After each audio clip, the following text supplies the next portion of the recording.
In 2012, the stealth FPS Dishonored was released to critical acclaim, and Dishonored 2 continued the series' pedigree of excellence in 2016, although I found myself getting a little fatigued the further I progressed in the latter. In Dishonored Death of the Outsider, we returned to many of the locations seen in the earlier games, but with a fresh set of eyes and assassin Billy Lurk, who should look familiar. We last saw her as Megan Foster, the captain of the Dreadful Whale. Can the new main character and seeing the world through another character's eyes save me from the ennui I felt in Dishonored 2? Turns out, yes. Yes, it can.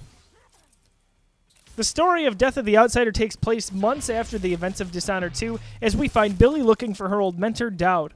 Turns out things didn't end well for them the last time they met, which you may have seen in the events of the Knife of Dunwall DLC, and she wants to make amends.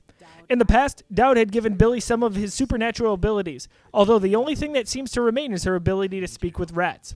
Without giving too much away, Billy rescues Dowd from a bit of a predicament, and he shares with her his final target, and it sure is a doozy. Gameplay in Death of the Outsider is very similar to the tried and true Dishonored formula. You have an objective, but it's up to you to figure out how to accomplish it. Go in loud and violent, or maybe sneaky and silent? It's all up to you, and the developers have given you many tools in which to do the job. Some notable new additions include the Hooked Mine, which will reach out and snag any passerby. On the more mystical side, the new ability Displace replaces Blink as a method of traversal, but it has more useful applications because now you place a marker when you cast it, and when you use it again, as long as you're within range and have eye contact with it, you teleport there. Foresight allows you to stop time and explore the world as a spirit, and Semblance gives you the ability to appear as an unconscious NPC for a limited time. Another very welcome addition are the contracts that you can pick up from each location's black market. These are little side missions that can net you some extra coin or bone charms. There is a pretty good variety to be found among the contracts. Kill this person, kidnap that person, steal this trinket, etc. My favorite has to be the one where you have to kill a mime and make it look like an accident by throwing his corpse off of a cliff. I mean, what? Did that mime ever do anything to anybody?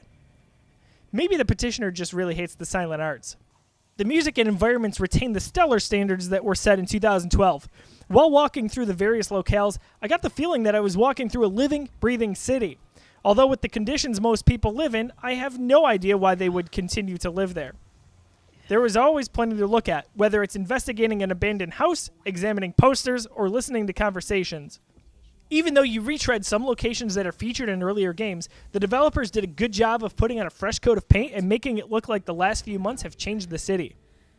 While playing Death of the Outsider, I found myself recharged from the fatigue I felt while playing D2. This game makes it very clear. You are an assassin, not an empress trying to regain her throne, so I felt no qualms about the murders I committed, which felt a little out of place in D2. Also, I played through the game my first time not trying to get the ghost achievement for not being seen, or the other achievement for not killing anybody. I played it true to character. I killed where it made my job easier, but I spared when I could. This method made me appreciate the characters and story more, and it was more fun getting to slug it out with guards or overseers when I would get caught.